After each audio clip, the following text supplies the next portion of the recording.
All right, you guys ready? You ready? Yeah. You're ready?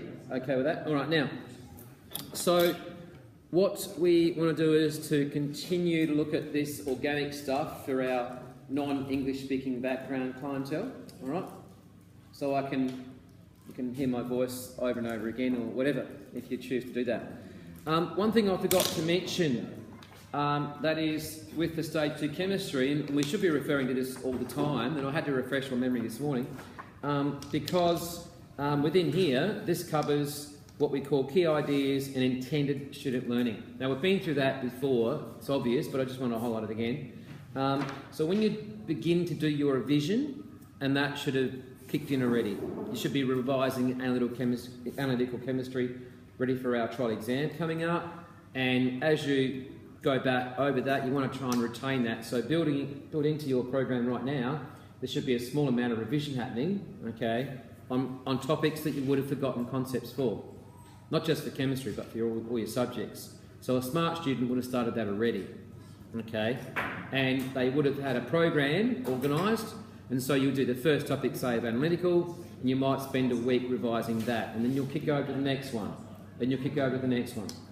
Because you remember when we have our trials, we don't give you like 3 weeks off to prepare for the trial exam. The trial exam's next week, we'll be teaching right up to the day before, and bang, it's there. All right? You listening? So it's in your interest to make sure you get organised. All right, so I just wanted to cover the amines and amides today. And again, these are probably the two shortest functional groups. We don't do a lot on either of these, okay, at all. And you'll see in a minute, in terms of preparation, what I said when we started off the organic, typically we always talk about how is the functional, well, first of all, can we identify the functional group? Can we name the functional group? How is it prepared in the lab? How do we make it? What reactions does the functional group undergo? And is there a test for? Is there some sort of a analytical test we can perform? For the amines, there isn't, okay? There is nothing that we talk about in terms of how we prepare an amine. We just have to understand that there are 3 types of amines. Ammonia will be a starting product, okay, but we don't go into how we prepare amines. We simply have to be able to identify primary, secondary, and tertiary amines. That's all we need to be able to do according to the curriculum outline. All right. So not too difficult. It's very similar to primary, secondary and tertiary alcohols. Okay, the same principle applies. So for our primary alcohol, we had this idea, 1 carbon chain, primary. And then of course for our secondary alcohol, let's try that again, CH2OH, we had 2 carbon chains and so on. So within the section of amines, it's not too much of a challenge to sort of make the connection with primary, secondary, tertiary alcohols. All right, amines. If you haven't already worked it out, amines have a spare pair of electrons. Okay, so the amines are always going to act as bases. And from your earlier days, hopefully you can remember, right, that a base is what, Jack? What's a base? What does a base do in a acid-base reaction? It accepts a proton, right? Thank you, the new Jack. Right. So it accepts a proton. So all of these can accept a proton, okay, from an acid, in an acid-base reaction. So all amines, primary, secondary, tertiary, are going to behave as bases.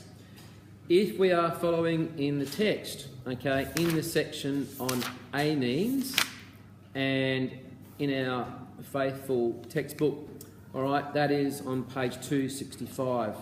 And so we simply have to be able to identify amines as primary, secondary, tertiary, and they are all basically bases. How do we name amines? We'll just touch on that one. So if I had an amine, let's have a look at this one here, say CH3NH2. We look at the carbon chain, okay, which is just basically a methyl group. This one here is an amine. So this would be called, obviously, methyl amine is how we would name that. Now, there's nothing in the content that says we need to know how to name amines, okay? But we'll touch on it anyway, right, just to fill in some gaps. If we had something like this, CH3, NH, CH2, CH3, if we had that amine to work with according to our UPAC nomenclature, it's got to be in alphabetic order. It's a little bit like when we've got branches off a chain. Here is one part of the amine, there's the other part of the amine. This is a methyl, this is an ethyl. What comes first? Ethyl, methyl, amine. So this would be called ethyl, methyl, amine. All right, we can go further with tertiary amines as well. But I'm not going to go into too much depth with that because it's not really required, okay, in terms of the course outline. All right, the next thing we have to be familiar with amines, and I've got it here just as a prompt, is that whenever we talk about an aromatic version of an amine, there's a question in the essentials that we're going to do sometime today, if not in the near future. There's a question there, 4.23, and it's got a picture of an amine there, which is actually a form of 4.62. It's got a picture of an amine called procaine, which I think is a painkiller. Yeah, procaine, iodine, anaesthetics. Okay, so they're not a painkiller. I guess it would be. All right, if it puts you to sleep. So these are examples of anaesthetics or drugs, all right, that are used in the medical field. So if you recall, we talked about carboxylic acids and the fact that a carboxylic acid group is in compounds like ibuprofen and aspirin, okay? And what was the issue with the carboxylic acids and trying to get them absorbed into the system? They're not soluble, okay? So what do we do in the case of the carboxylic acids to make those soluble? We made a salt. How do we make a salt? Let's have to add a base, all right? So we turn them into an ionic version of their functional group. So we form carboxylate salts. Similar here again for the amines. So all of these amines, all right, would be insoluble depending on the length of the carbon chain, of course. So what we have to do is to take our amines and we turn them into an ammonium salt. Will? No, not very. In this case here, yes. This thing, yes. Okay. Yep, we can have H bonds. Okay, between this, okay, and our water molecule, not a problem. Got a negative. But the problem actually comes as soon as this carbon chain gets long. And if you look in the text, most of these molecules have got large carbon chains, more than 4. Okay, and cyclic structures as well combined with that. So as soon as the carbon chain gets long, yes, they will be soluble if the carbons were short, but as soon as the carbons get long, we get to the issue that become predominantly non-polar, they're not going to be soluble in water. So what do? We turn them into a salt. All right, so any one of these we can actually protonate. So let's assume we've taken the tertiary amine, and we would actually end up with this sort of a structure that becomes protonated. All right, there, and we'll just copy that. So that becomes a salt, and it's an ammonium salt because it's essentially derived from ammonia. What that means now is that it becomes water soluble. Let's assume, for example, this is a base. Let's assume if I reacted it with an acid, all right, what acid could I have used? Simple one. Hydrochloric, okay? So I would have actually added hydrochloric acid to that. This would be the ammonium salt, that would be Cl-, okay? It's soluble because all sodium, potassium and ammonium salts are soluble. This is in that category of ammonium salts, even though it's a much more complex salt. So they're all soluble, okay? So we know that what's going to happen when I dissolve that into water. What sort of bonding am I going to get? Iron dipole. So we could then do this, okay? We could then look at a water molecule, and the water molecule, the delta negative of the water molecule then is going to quite happily, okay, iron dipole with the positive nitrogen. A full positive, not a partial, all right, but a full positive. We turn a covalent compound into an ionic salt, and soluble ionic salt.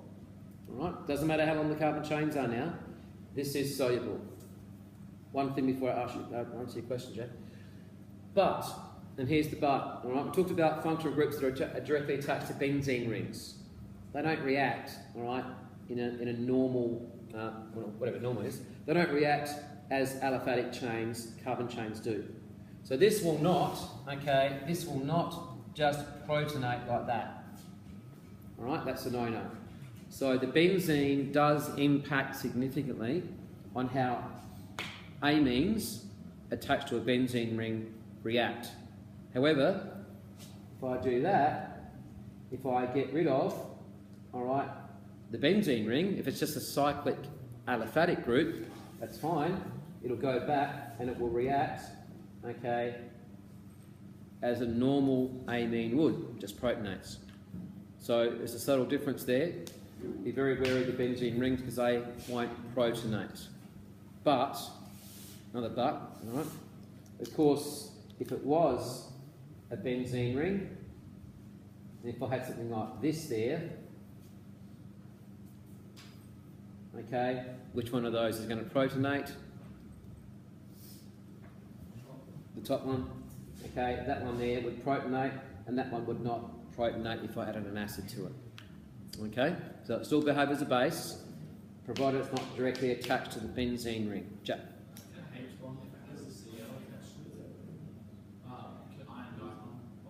Yeah, the chlorine would be the other, so the chloride would be sitting out here somewhere, okay, and it would be the hydrogen, the delta positive on the hydrogen, that would form an iron dipole with chloride. How the thing? This one here? Yeah. So if that was a salt, yeah. If that was a salt, yes. So it's the process of solvation, remember? It's exactly the same as dissolving sodium chloride in water. So the polar water molecule gets into the lattice, because this would form a lattice, it would be a solid, okay? You need to dissolve the salt into water, because it's based on ammonium salt. All of the delta negative oxygen would surround all the positive nitrogens, okay?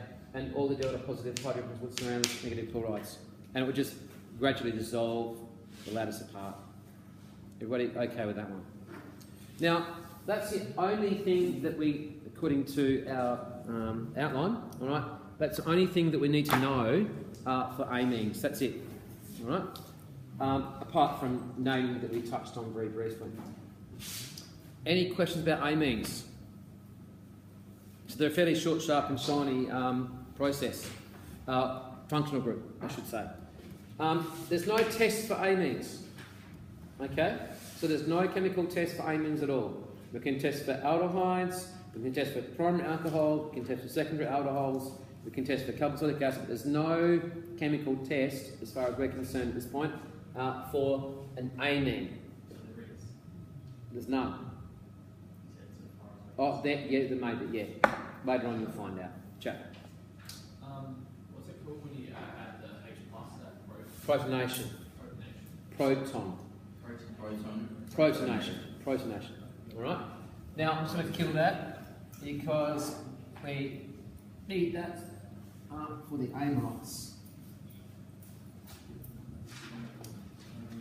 All right. We're heading towards a section on also proteins. All right.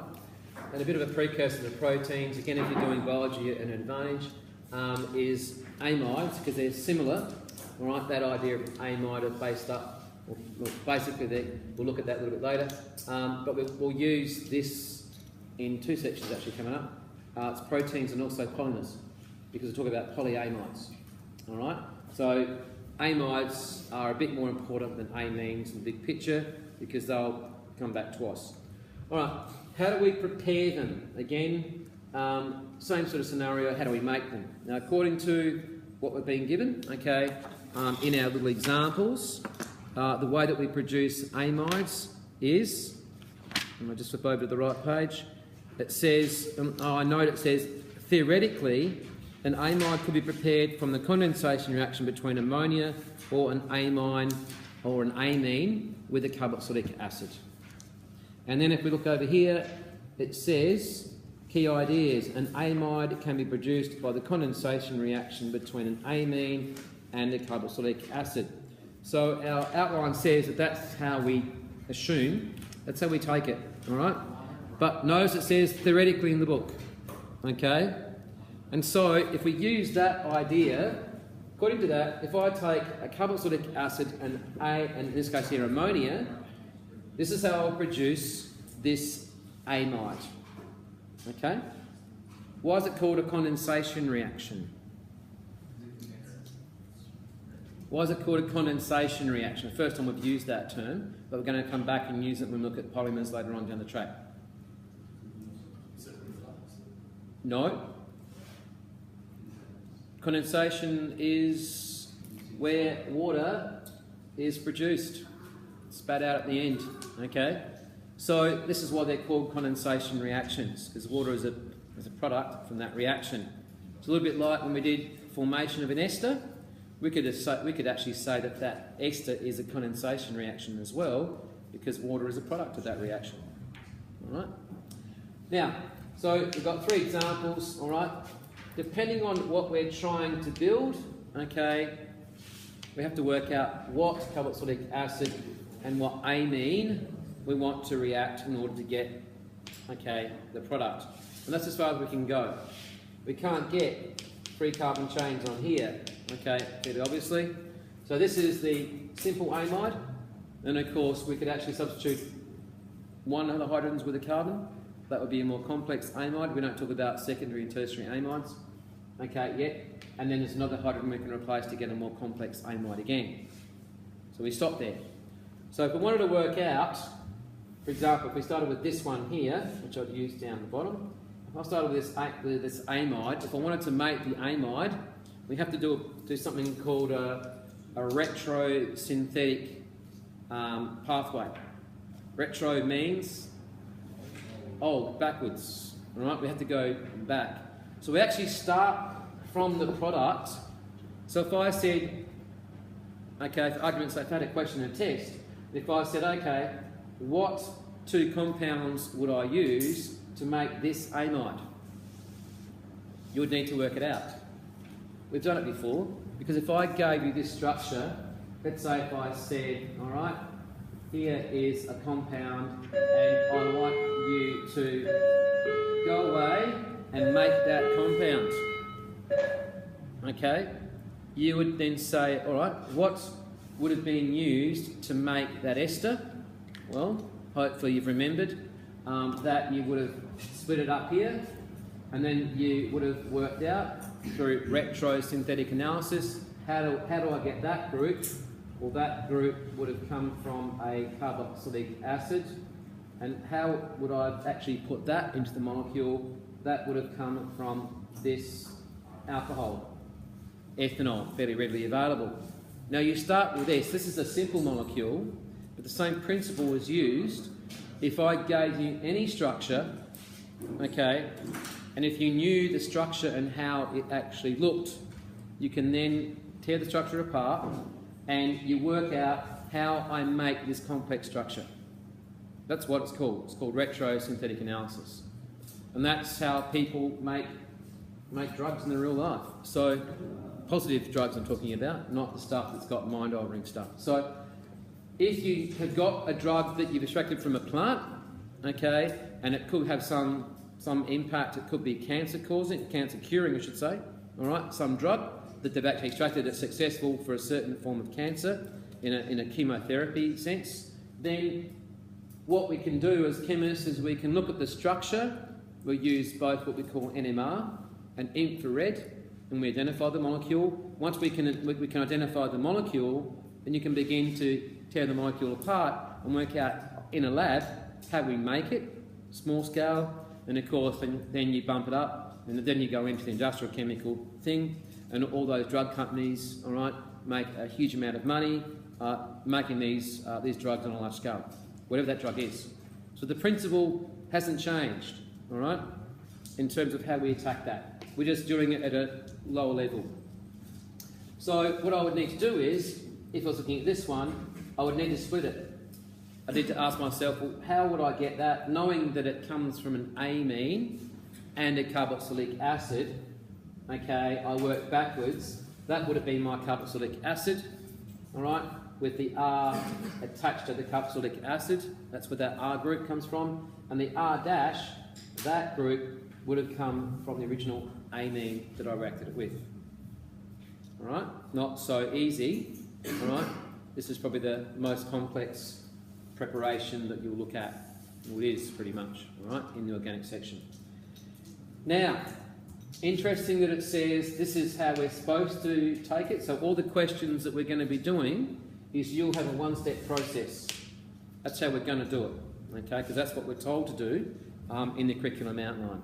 But if we read on, it says, in reality though, the way that we actually do it is not like this, okay? It's like this. This is one of them. And then we'll do the same one. We'll look at the second option. So what it says is the usual method is by heating ammonium carboxylate above its melting point. So what actually happens in real life is when I react the carboxylic acid with an amine, I don't get, okay, an amide. That doesn't happen in one step. I actually get an acid-base reaction, which is what you'd expect, okay? This donates a proton over to here, okay, and it forms a salt. Not a problem.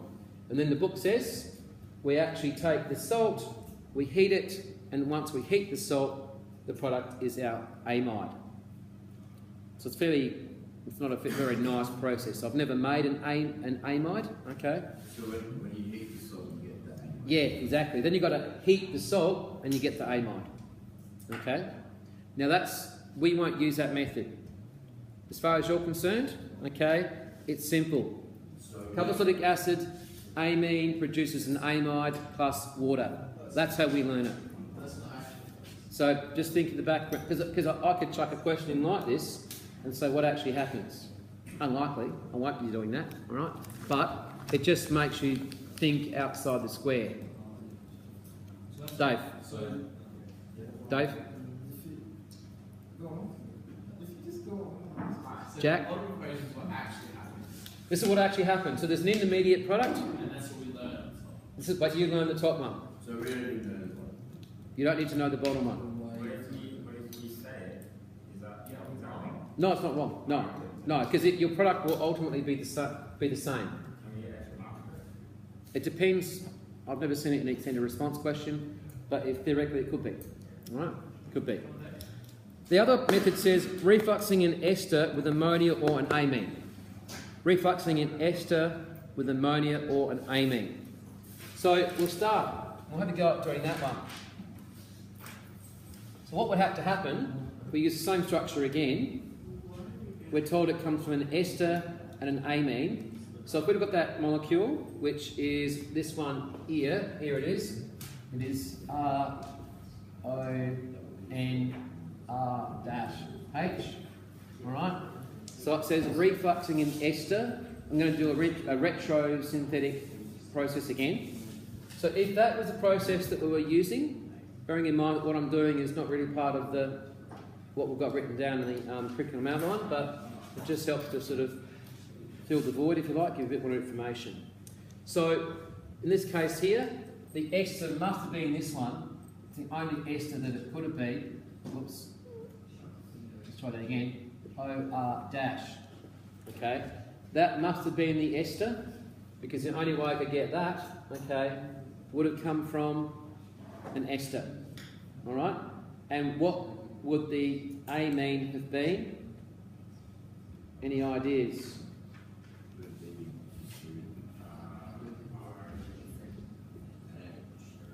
Amine or an amine or ammonia. Okay? So if I'm going to get that as my product, knowing that it's an ester, the R dash must have come from the alcohol part of the ester. A bit more complex than what you have to do. This is why we don't do it. Okay? If I had to do this compound, All right, so that would come from these two. Again, we're not worried about how we do it, all right? But it does say in the book, all right, it says refluxing an ester with ammonia. So we've got a reflux, and then you do an extraction process, and then you do a distillation, just like we did for esters. All right, so if I were to do this one here, a little bit more complex. Let's say R dash and then R double dash. If that was the amide I had to produce, then again I've got to break that off. All right, this must be the carboxylic acid part, so it would probably come from here, and then I've got to be a little bit imaginative over here as well. So that would have to be R dash. That would have to be R double dash. Does that work? No. So I can't. All right. This is not an ester. So then you work out that, wait a minute. All right. So that means it's not there. So that means the other functional group, the other carbon chain, I should say, will come from the amine. Now I could swap these around, couldn't I? Wouldn't matter. Okay. Which functional group was on the ester initially? So again, you can see some of you looking at that a little bit puzzled. So don't worry too much about that. All right, you won't have to do that. But just for those of you that are a little bit more deep thinkers, so that's the only way I could actually produce this amide from an ester and an amine. Okay. All right, we're going to look at one other thing, all right, in terms of amides that we better cover. All right, but I almost forgot. All right, so just bear with me and we'll... Oh, any questions about prep of the amides? Everybody okay with that? All right, now, the last thing that we need to do for amides is hydrolysis of amides. Where have we done hydrolysis before? I think we did yesterday. I know we did it yesterday. Hydrolysis of esters. We talked about alkaline hydrolysis and hydrolysis in the presence of an acid, which is water. Yes? Yeah, of course it is. Yeah, this is. Did I? I just want to get rid of the hydrolysis. That's right. Okay. So hydrolysis. All right, hydrolysis of amides. There's two types of hydrolysis of an amide.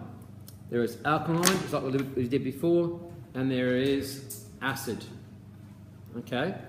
But however, it's the opposite to esters. Not that I'll bring back esters right now, but we'll look at hydrolysis, and we'll look at, first of all, the alkaline hydrolysis, and then we'll do the acid hydrolysis. We'll pick on that one over there since we're working with that amide. So if we're looking at this one here, NHR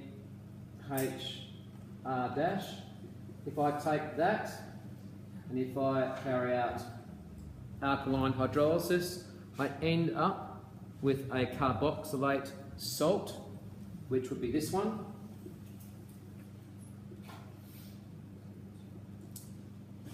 And I'd end up with the actual amine back again, or ammonia, depending on what we're actually working out.